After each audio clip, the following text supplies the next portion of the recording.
Most contractors get ghosted before they even have a chance to pitch the price. Why? Because they skip the 7 core beliefs that make the homeowner say yes. And in this video, I'm going to show you those 7 steps and how to work them into your sales process. It'll allow you to close more jobs without sounding salesy, desperate, eager, or any of the other things you want to avoid when you're trying to close jobs. Homeowners don't wake up thinking, I want to give a painter $5,000 today. They think, my walls look terrible, I'm embarrassed, my kids have drawn all over them, there's handprints everywhere, and it looks like and I'm embarrassed to invite people over to my house. So when you're giving an estimate or pitching someone, you don't want to just be giving them numbers, but instead you want to point out the problems in their own words. The key here is to really aggravate that pain. And before rushing into it, you want to let them sit with that pain so that they can feel it. And the reason you use their own words is because it creates congruency with what they've just said. Belief number 2 that you have to hit is product or service fit. Because now that they know they need it, why should they choose you? And you need to use a language that separates you from everyone else in your market. I've talked about this in previous videos, but if you sound like everyone else, you'll be seen as everyone else, and commodities are not the way to operate. And most painters, they just brush right over this. Instead, you want to speak about your delivery and how you are unique in the way that you deliver it. This is not about boring them with deliverables. It's about flooding them with benefits of working with you. So this is why at this stage, it's key to know what are the pain points that the market faces. A big one might be they're going to be out of their house or they're going to be disrupted because people are coming in.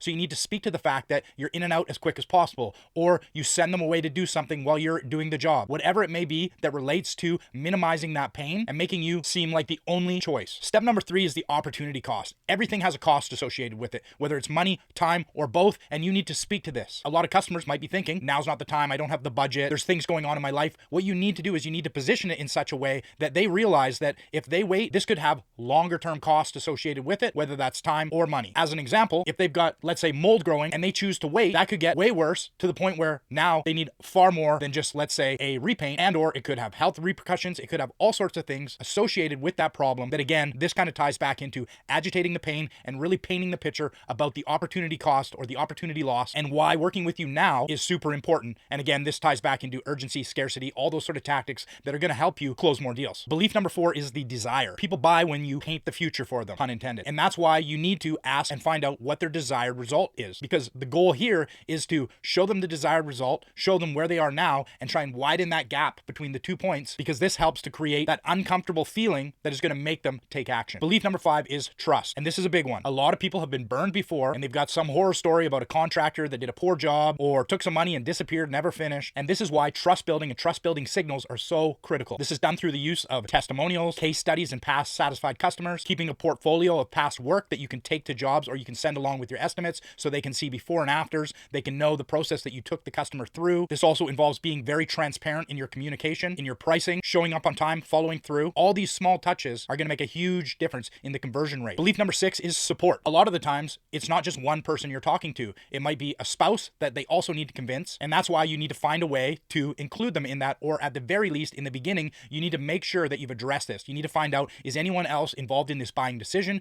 And if so, where are they? Can they be involved? And if for whatever reason they can't, then you need to make it as if they were involved. And this means detailing what you're going to provide, how you're going to provide it, and leaving this with them so that they can share it with that other person. Because what do you think is going to happen if your prospect hires you and you're a terrible contractor and you do a terrible job, and then they have to justify to their wife or their husband or their family why they ended up with such a terrible service because you wanted to save a few bucks? So remember, support is critical. And finally, the last belief you have to hit on is the value and money perspective. Is this going to be worth it? If you're charging outrageous prices, which there's nothing wrong with, but you have to be able to justify that. And that's, again, a big reason why you don't want to be seen as a commodity. If you come up with a specific and unique delivery method, then you're going to be able to justify those higher prices because you've thought through what that involves. And this will tie back into the cost of doing nothing. So for example, if you say, yes, it's an investment, but think about what you're actually buying. You're buying peace of mind, no headaches, guaranteed satisfaction or your money back, a finish that lasts, ongoing support, and there's a whole bunch of other things you can do to really up the value of what you're offering through the use of bonuses and premiums and all sorts of other things that I won't get into in this video, but all of this goes into stacking the value in relation to price. So there you have it, 7 core beliefs that you need to tackle in your sales process to close more deals. And this starts right from the time you start putting your message out there, whether that's in content, whether that's in ads on your landing pages, in your websites. You need to communicate these through different means. And once you can weave all these into your ecosystem, you're going to find that you're going to be perceived as totally different, and your conversion rates are going to go way up, and you're going to close more jobs and make more money. If you enjoyed the content in this video, give it a like, and I'll see you in the next one.